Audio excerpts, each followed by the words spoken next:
El día de hoy concluimos,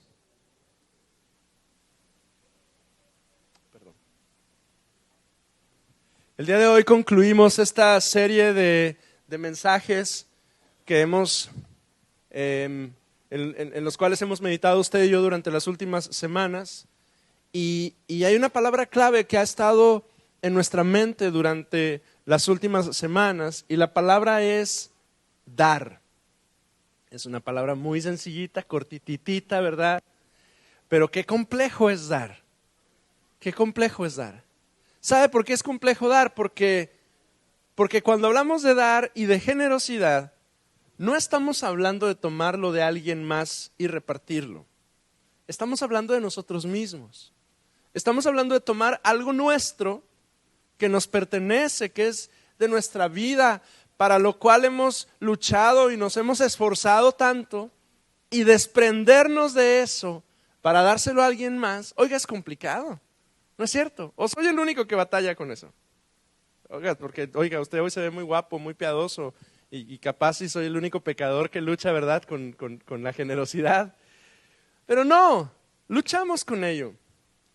Pero es una bendición. Durante las últimas semanas, cada mensaje del mes de enero lo he iniciado con este versículo: no juzguéis y no seréis juzgados, no condenéis y no seréis condenados, perdonad y seréis perdonados. Fíjese que cuando Jesús habla de generosidad en este pasaje, no habla de dinero, habla de nuestro corazón, que usted y yo debemos dar de lo que hay en nuestro corazón y cuidar que eso que otorgamos a otros sea bendición para otros. Me encanta que dice: perdonad y seréis perdonados. Porque aunque no entramos en ese tema durante este mes, pero oiga, a veces somos tacaños con el perdón. No, que venga y me pida disculpas. Que venga y él sea el que tenga la iniciativa, ¿verdad? Porque no, en esos pequeños detalles de nuestro corazón, sin afán de ofender, ni de molestar, ni nada por el estilo, pero es en esos pequeños detalles de nuestro corazón en donde yo logro darme cuenta que soy tacaño, que permito la avaricia en mi vida, cuando retengo. Y hemos hablado de varias cosas cuando hemos hablado de generosidad. Por ejemplo, hemos hablado acerca de mi devoción a Dios, de mi amor, y creo que en estas semanas nos hemos dado cuenta que oiga, bueno, yo me he dado cuenta que sí retenemos, sí retengo. No amo tan fácilmente, no sirvo tan fácilmente, porque en cada una de las áreas de mi vida en la que yo tengo que practicar la generosidad, en cada una de ellas es una lucha y no se nos da de manera natural. Al contrario, lo que se nos da es ser tacaños, avaros, escasos, interesados, codiciosos, egoístas, ingratos, usureros. Ahí sí se nos da fácil, ¿verdad? Uy, por favor. Pero Dios nos llama a amar generosamente sobre todas las cosas, dice Colosenses 3:14, vestidos de amor, que es el vínculo perfecto. Porque el verdadero seguidor de Jesús ama, se viste de amor, decide tomar cada día el traje de amor y ponérselo. Y usted decide cómo se viste. Bueno, me imagino, ¿verdad? Me imagino porque mi papá es uno de los que no decide, ¿verdad? Mi mamá le pone camisa de acuerdo al vestido que ella trae. Pero me imagino que decidimos, ¿verdad?, cómo nos vamos a vestir. Usted cada mañana decide cómo vestirse. Cada mañana decide si se va a vestir de amor o no. Amar, decíamos al principio de este mes, es más importante que cualquier don espiritual. Porque incluso Pablo dice: las lenguas van a pasar, la profecía va a pasar, pero el amor permanece. Hemos hablado de servicio y decíamos que servir no se nos da. Servir, como todas las cosas importantes en la vida, exigen de mí el ser intencional. Cuando le preguntaron a Jesús quién va a ser el mayor, no dijo el mejor orador, ni el que predica mejor, ni el mejor músico, ni el que administra mejor las cosas. Dijo el que sirve. Y entre las pautas que hablábamos al hablar de servicio, decíamos que debemos servir calladamente, desinteresadamente y abundantemente. La semana pasada hablamos de dineros. Y cuando hablamos de dinero, decíamos la semana pasada, no se trata del dinero, se trata de lo que motiva o dirige tu corazón, ya sea fe o avaricia. Porque en lo relativo al dinero, somos a menudo más dirigidos por la avaricia que por la fe.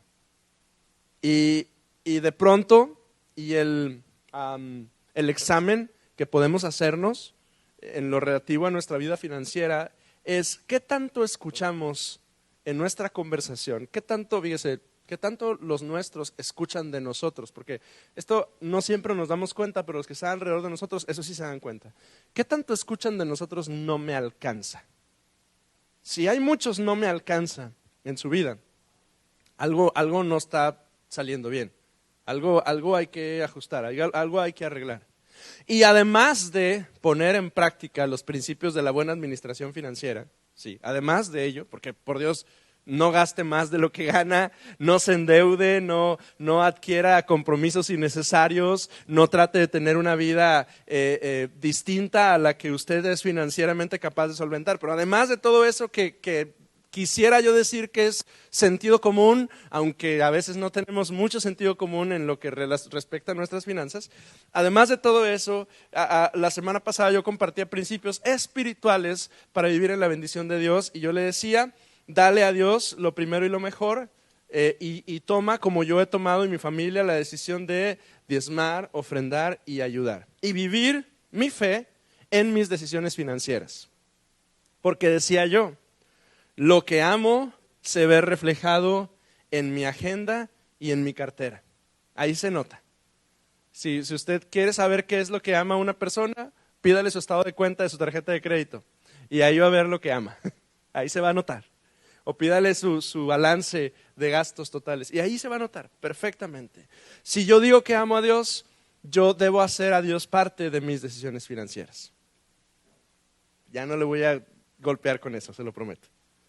Ahora, el día de hoy, quiero que hablemos juntos acerca de un tipo de generosidad que usted y yo debemos poner en práctica.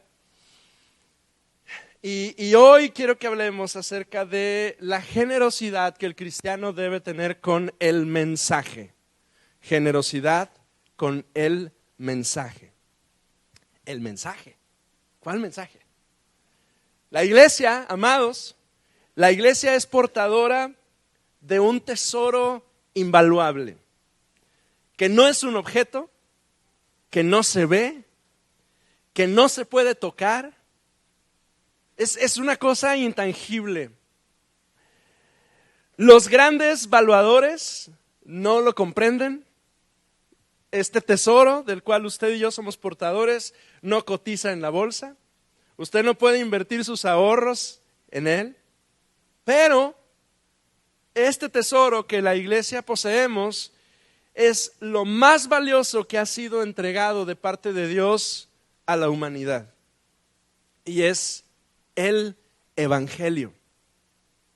Evangelio es una palabra griega que llega a nuestro idioma y significa la buena noticia de la redención para la humanidad. Evangelio es el anuncio de la posibilidad que existe de que usted y yo, seres humanos comunes, corrientes, mortales, nos podamos acercar a Dios. A Dios, aquel de quien usted y yo estábamos separados, alejados, perdidos, enemistados. Romanos capítulo 5, que es el pasaje que le pedí que buscara en su Biblia al principio. Romanos 5, versículos 1 y 2 dice: por lo tanto, estoy leyendo la Nueva Traducción Viviente. Por lo tanto, ya que fuimos hechos justos a los ojos de Dios por medio de la fe, tenemos paz con Dios gracias a lo que Jesucristo nuestro Señor hizo por nosotros. Debido a nuestra fe, Cristo nos hizo entrar en ese lugar de privilegio inmerecido en el cual ahora permanecemos y esperamos con confianza y alegría participar de la gloria de Dios. El versículo 6, un poco más adelante en su Biblia dice: cuando éramos totalmente incapaces de salvarnos, Cristo vino en el momento preciso y murió por nosotros pecadores. Ahora, me gusta esta versión y me gusta cómo lo presenta. Juan 3:16, que ese se lo debe saber usted en memoria, estoy seguro. Pues Dios amó tanto al mundo que dio a su único Hijo para que todo el que crea en Él no se pierda, sino que tenga vida eterna. Y el verso 17 dice, Dios no envió a su Hijo al mundo para condenar al mundo, sino para salvarlo por medio de Él. Dios envió a su Hijo para que el mundo fuera salvo por Él. Y la enemistad, es decir, esa distancia que había entre usted y nuestro Dios, la enemistad se convirtió en relación. Y quienes éramos ajenos, odiados, dice la Escritura que fuimos hechos sus hijos. Y toda la maldad del corazón del hombre ahora podía ser limpiada de nuestro corazón. Ahora se hacía realidad aquella vieja frase que el profeta Isaías dijo en el capítulo 1, vengan ahora, vamos a resolver este asunto, dice el Señor, aunque sus pecados sean como escarlata, yo los haré tan blancos como la nieve, aunque sean rojos como el carmesí, yo los haré tan blancos como la lana. La salvación del ser humano es un acto divino, es una iniciativa que Dios tuvo para restaurar al ser humano caído, alejado, perdido. Pero el acto de salvación del ser humano, que se consuma con la crucifixión, muerte y resurrección de Jesucristo, exige del ser humano una respuesta. Dios nos salva. Nosotros, usted y yo, recibimos ese regalo mediante la fe. Pero las mujeres y los hombres debemos responder a ese acto. Y esa respuesta, escuche bien, y ese es el punto de lo que quiero decirle hoy. Esa respuesta depende de un detallito simple, casi que pensáramos que insignificante, pero no lo es, no es insignificante. De hecho, es extraordinariamente importante. Para que usted pudiese responder al acto de salvación, para que yo pudiera responder a la maravilla de la salvación de Cristo disponible para usted y para mí, había un detallito que tenía que suceder en usted y en mí. Y es que necesitábamos escuchar. Ninguna persona podrá conocer a Dios a menos que escuche el mensaje. Y es así como el acto de la salvación, eso que Dios hace por nosotros, que Cristo hizo por nosotros, que Él entregó, se dio a sí mismo por nosotros, el acto de la salvación requiere de un eslaboncito indispensable para que el ser humano pueda recibir ese regalo. Necesita escuchar la noticia de la salvación. Romanos capítulo 10 lo presenta de la siguiente manera. Romanos capítulo 10 versículos 8 y en adelante dice, en realidad dice, el mensaje está muy al alcance de la mano, está en tus labios y en tu corazón, dice Romanos. Y ese mensaje es el mismo mensaje que nosotros predicamos acerca de la fe. Verso 9. Si declaras abiertamente que Jesús es el Señor y crees en tu corazón que Dios lo levantó de los muertos, serás salvo. Pues es por creer en tu corazón que eres hecho justo a los ojos de Dios y es por declarar abiertamente tu fe que eres salvo. Como nos dicen las Escrituras, todo el que confíe en Él jamás será avergonzado. Y no hay diferencia entre judíos y gentiles en ese sentido. Ambos tienen al mismo Señor, quien da con generosidad a todos los que lo invocan. Pues todo el que invoque el nombre del Señor será salvo. Pero vea lo que dice el versículo 14. Pero ¿cómo pueden ellos invocarlo para que los salve si no creen en Él? ¿Y cómo pueden creer en Él? ¿Sí? ¿Qué dice? Si nunca han oído de Él. ¿Y cómo pueden oír a menos que alguien se los diga? ¿Y cómo irá alguien a contarles sin ser enviado? Por eso las Escrituras dicen qué hermosos son los pies de los mensajeros que traen buenas noticias. Pablo está consciente de esta tensión que ha existido en la iglesia desde el mismo momento que la iglesia inició. ¿Cómo será posible que la gente crea si nunca han escuchado de Él? Y los romanos luchaban con esa tensión Y los koinonianos luchamos con esa tensión también. Porque mire, vamos a ser honestos. ¿Me permite ser honesto con usted? Y aunque no me permita, pues aquí lo tengo en la nota. Permítame, mire, no nos es muy cómodo compartir el mensaje del Evangelio. No nos es muy cómodo.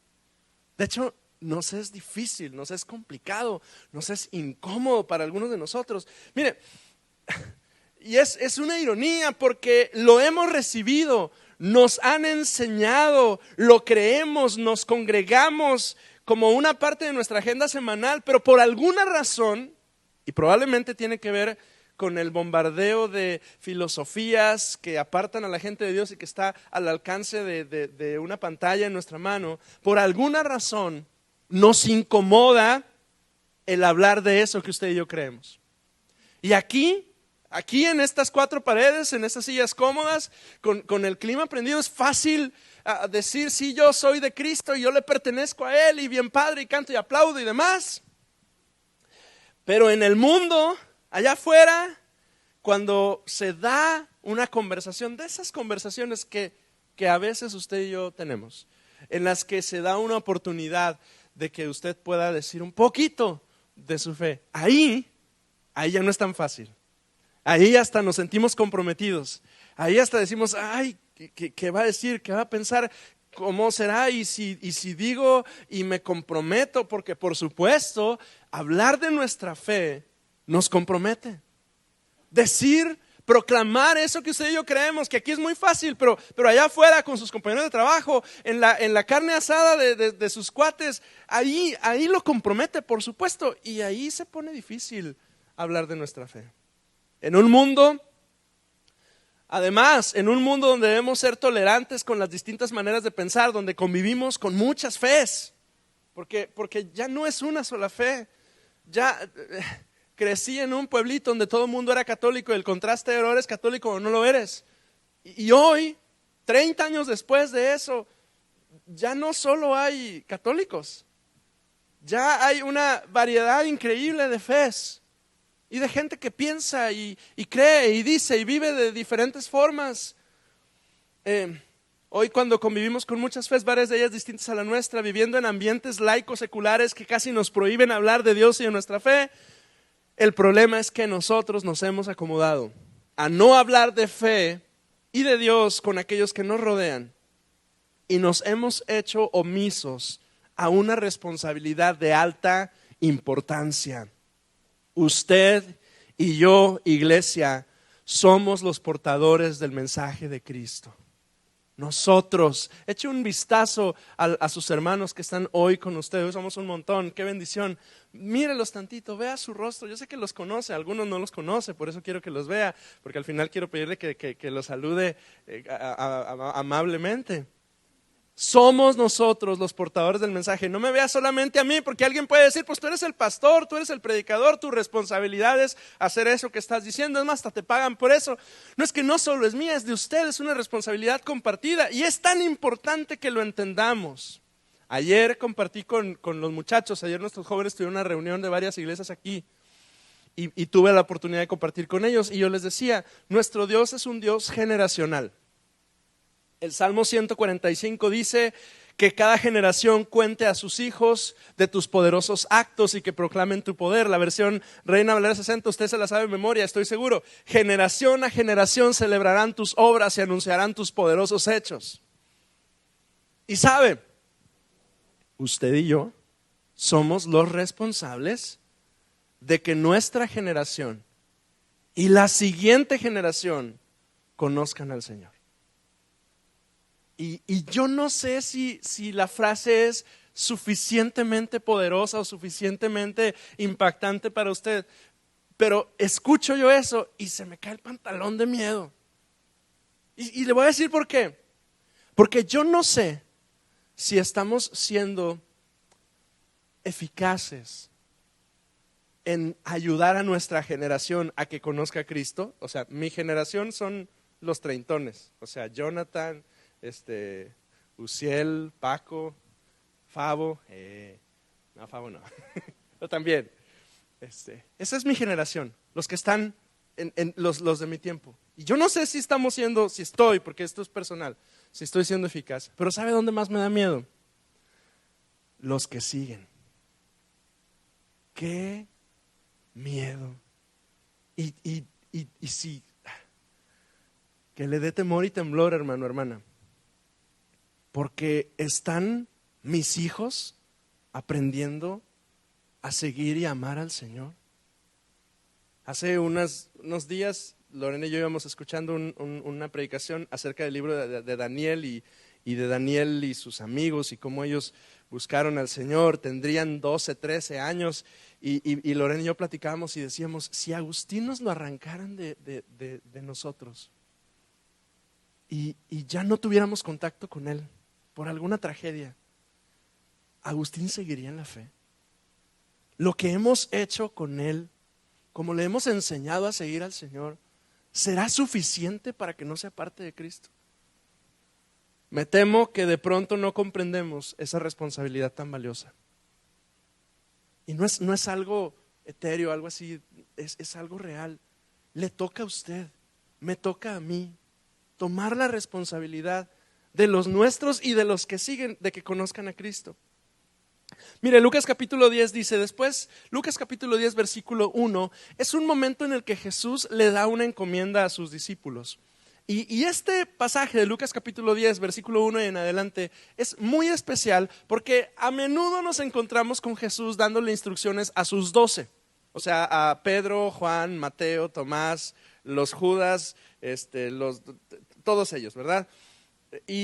Pero en esta ocasión no son solo los 12, es decir, este diálogo que tiene Jesús con sus discípulos se excede de su círculo más íntimo y hay más personas involucradas aquí escuchando esta instrucción. Observe, después el Señor escogió a otros 72 discípulos y los envió de 2 en 2 delante de él a todas las ciudades y los lugares que tenía pensado visitar. Y les dio las siguientes instrucciones: la cosecha es grande, pero los obreros son pocos. Así que oren al Señor que está a cargo de la cosecha y pídanle que envíe más obreros a sus campos. Verso 3.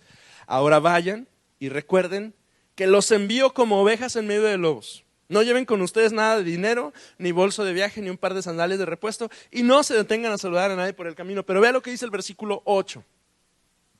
Si entran en un pueblo donde los reciben bien, coman todo lo que les ofrezcan. Esa parte nos gusta, ¿verdad? Y luego el verso 9 dice: sanen a los enfermos y díganles, el reino de Dios ahora está cerca de ustedes. Verso 16 dice: entonces dijo a sus discípulos, el que acepta el mensaje. Me fascina esta versión por esa palabra que se repite una y otra vez. El que acepta el mensaje de ustedes, me acepta a mí también. El que los rechaza a ustedes, a mí me rechaza. Y el que me rechaza a mí, rechaza a Dios quien me envió. Verso 17, y cuando los 72 discípulos regresaron, le informaron llenos de alegría: Señor, hasta los demonios nos obedecen cuando usamos tu nombre. Sí, les dijo, vi a Satanás caer del cielo como un rayo. Miren, les he dado autoridad sobre todos los poderes del enemigo. Pueden caminar entre serpientes y escorpiones y aplastarlos. Nada les hará daño, pero no se alegren de que los espíritus malignos los obedecen. Alégrense porque sus nombres están escritos en el cielo. Y Jesús a esos 72 hombres les da una instrucción. Les dice: vayan, tienen un mensaje con ustedes que deben ir y proclamar. Ese día estos 72 entendieron que anunciar el mensaje no es opcional, tanto como que hay un efecto sobrenatural cuando obedecemos la indicación de Cristo. Pablo entendía también esto, porque desde el principio de su llamado, él escuchó esta encomienda. Cuando usted debe recordar, cuando Ananías, un viejo de la iglesia, ahí me parece que en Damasco, cuando Ananías recibe la instrucción de ir con el tal Pablo, un tal Saulo que se cayó en medio del camino y que está ciego, recibe una instrucción para ir con él y orar por él. Y observe las palabras que dice, Hechos capítulo 9, versículo 15, dice, Hechos 9, 15. El Señor le dijo, ese es un diálogo entre Dios y Ananías. el Señor le dijo, ve, porque él, es decir, Pablo, es mi instrumento elegido para llevar, ¿qué dice? Mi mensaje. Para llevar mi mensaje a los gentiles y a reyes, como también al pueblo de Israel, y le voy a mostrar cuánto debe sufrir por mi nombre. Así que Ananías fue y encontró a Saulo y puso sus manos sobre él y dijo, hermano Saulo, el Señor Jesús, quien se te apareció en el camino, me ha enviado para que recobres la vista y seas lleno del Espíritu Santo. Y desde el primer día Pablo entendió que él era responsable del mensaje, de anunciar el mensaje. Y oiga, Pablo se lo tomó muy en serio. Prácticamente Pablo llenó de Cristo cada lugar donde iba, incluso a pesar de que ello pudiera representar un riesgo para su vida y su integridad física. Porque el mensaje importa. En comunicación se nos dice que hay un mensaje y hay un emisor y un receptor. Y estamos acostumbrados que nosotros somos los emisores, ¿verdad? Y alguien más, nuestro interlocutor, es el receptor. Y hay un medio a través del cual el proceso de la comunicación se completa. Pero resulta que cuando hablamos del Evangelio, nosotros no somos el emisor. Nosotros somos el medio a través del cual Dios mismo, quien inicia la comunicación, quien entabla la relación, busca comunicarse con el ser humano. Busque conmigo, por favor, Lucas capítulo 4.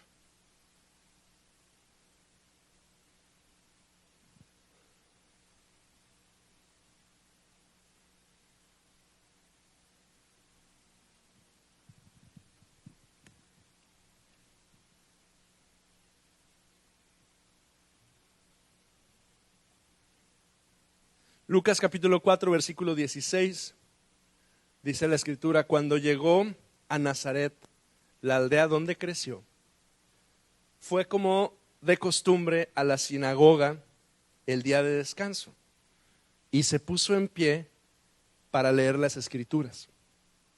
Este es Jesús, está hablando de Jesús. Le dieron el rollo del profeta Isaías. Jesús lo desenrolló y encontró el lugar donde está escrito lo siguiente: el Espíritu del Señor está sobre mí, porque me ha ungido para llevar la buena noticia a los pobres. Me ha enviado a proclamar a los cautivos que los cautivos serán liberados, que los ciegos verán, que los oprimidos serán puestos en libertad y que ha llegado el tiempo del favor del Señor. Lo enrolló de nuevo, se lo entregó al ayudante y se sentó. Y todas las miradas en la sinagoga se fijaron en él. Después comenzó Jesús a hablarles. La escritura que acaban de oír se ha cumplido este mismo día.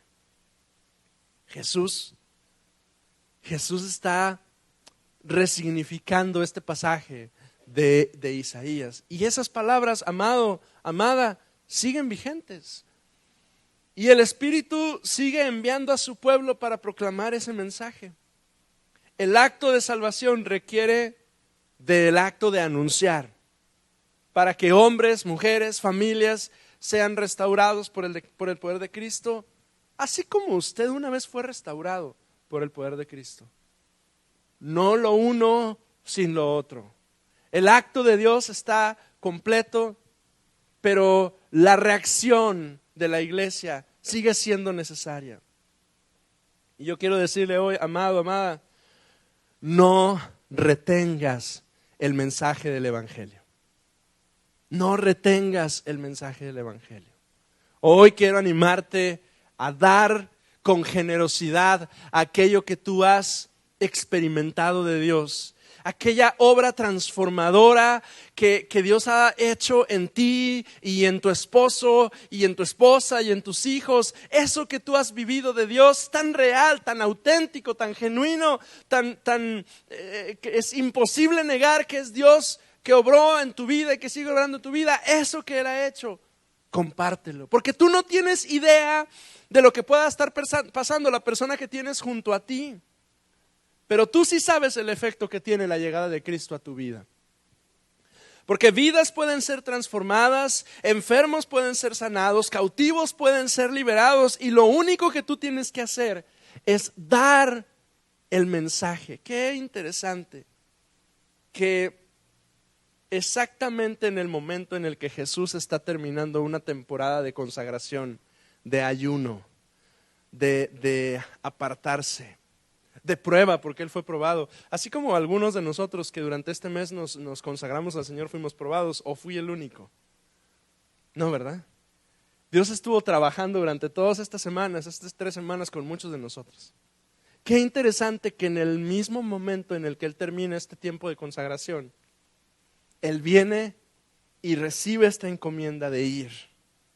Yo quiero animarle, lo único que tienes que hacer es hablar. Es lo único que tienes que hacer. Es ser obediente a la indicación de Cristo. Ve y habla el mensaje. Amados, iglesia, sé generoso con el mensaje de Cristo. Mire, estamos iniciando este año y ya vamos a iniciar el mes de febrero. O sea, ya basta de inicios, ¿verdad? Ya enero ya se terminó. Pero miren, este último día de enero estamos consagrándonos al Señor de muchas maneras y lo estamos haciendo dando con generosidad. Y estamos siendo generosos en nuestra devoción a Dios, generosos en nuestro servicio a Dios y a los otros, generosos en nuestro amor a Dios, pero especialmente con los otros, generosos en nuestras finanzas. Estamos iniciando este año dispuestos a ser generosos, compartiendo financieramente. Pero hoy yo quiero retarle, iglesia, a ser generosos, llevando el mensaje de Cristo donde necesita ser escuchado. Y amados, tú sabes porque ya Dios ha puesto, estoy seguro, en tu corazón, en tu mente, esa persona, ese lugar, esa casa, esa familia, en donde necesitan eso que tú ya experimentaste. Pablo dice que damos de aquello que hemos recibido. Pablo dice, consolamos con la consolación con la cual nosotros fuimos consolados. Iglesia, si Dios ha transformado tu vida, comparte eso que Él ha hecho.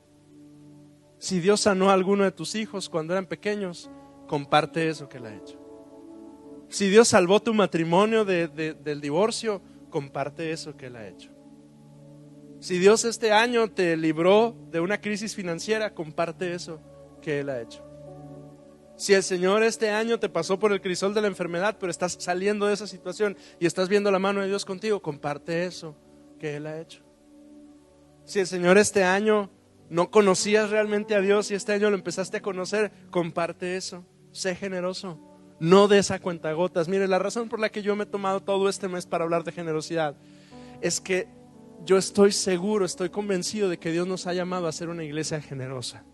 Koinonia no es una iglesia tacaña, no es una iglesia llena de avaricia, no es una iglesia, no somos una iglesia que retiene, somos una iglesia que da. Pero yo creo en mi corazón que necesitamos poner en práctica un poquito más esa generosidad. Y sabe, hay gente que necesita que tú te pongas de pie en medio de esa conversación y les digan, miren, ustedes pueden creer todo lo que quieran, pero esto es lo que Dios ha hecho conmigo.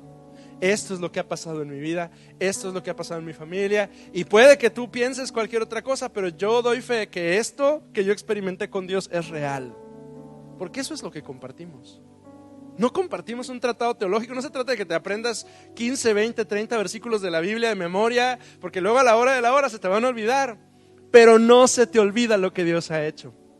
A mí no se me olvida que el chiquillo de los míos, los riñones no les servían y nos pidieron que naciera pronto porque lo tenían que operar en cuanto naciera, y a las 24 horas el huerco hizo pipí. A mí eso no se me olvida. A mí no se me olvida que un día yo necesitaba la provisión de Dios porque no teníamos literal nada que comer, y al día siguiente el Señor fue fiel y nos proveyó. A mí eso no se me olvida. Y yo estoy seguro que usted tiene 2, 3 cosas, al menos, que usted ha visto que Dios hace.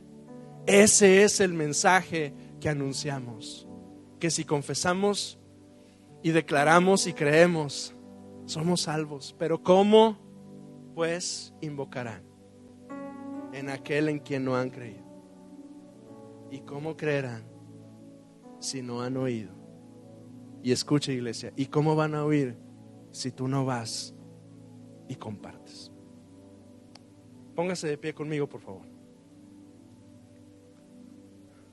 Señor, en este día, yo te digo, Señor, yo espero que mis hermanos se unan a esta oración conmigo, Señor, pero yo y mi casa oramos a ti, Señor, diciéndote, no queremos ser más tacaños espirituales.